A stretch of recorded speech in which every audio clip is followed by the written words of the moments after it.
Jim, something of a chastening exercise here at Caledonian Stadium, I guess. What did you make of the 90 minutes? Oh, we were well off it today. I chose to change the shape. We were losing Evan. And we went a back five, and it clearly gave us problems and we didn't work. So I'll take the hit for that. That was my decision to do that. We changed after 15 minutes and went back to 4-1-4-1, which is more familiar for the players. But we couldn't cope with Cali's pace. Their front five players are all very tricky, all exceptionally quick.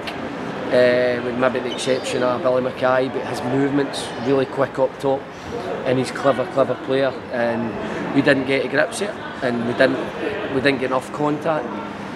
And I think we were lucky to get 2-0 down, you know. And from then on, it was about making sure that we got the next goal and tried to get back in the game. Which credit the lads, they did do that. Ian Vigers helped that, and we started to pass the ball a bit better. And we had a couple of other near things in that 20-minute spell. We kind of died as the game went on, and then Cali got a couple of late goals. Big spaces, pretty well, irrespective of what was happening from our point of view, leaving so many big spaces for them to exploit during the course of the game. Without a shadow of a doubt, we didn't move or squeeze as a team. The one thing that we've done well in the previous games is moved as a unit, you know, from back to front.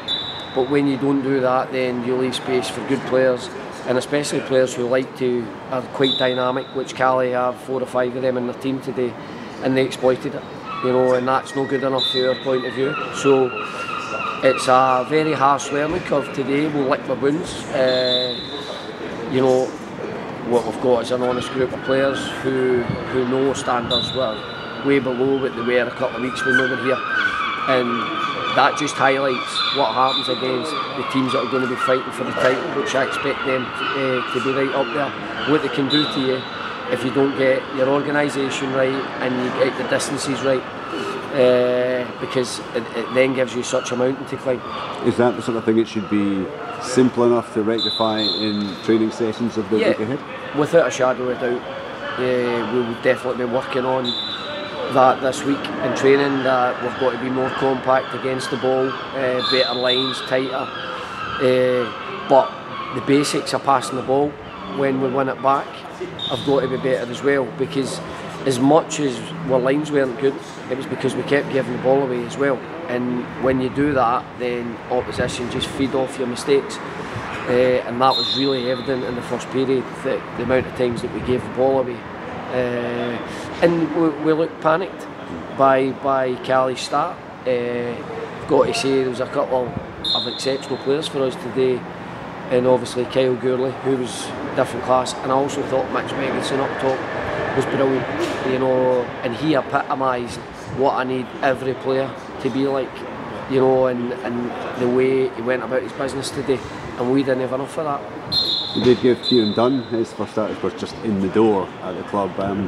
Not ideal, I suppose, from his point of view, but what did you make of this contribution? I thought he'd done very well. I thought he'd done really well. We've obviously played him in 2 positions, started him off a wee bit higher up, and then he's had to go to full-back.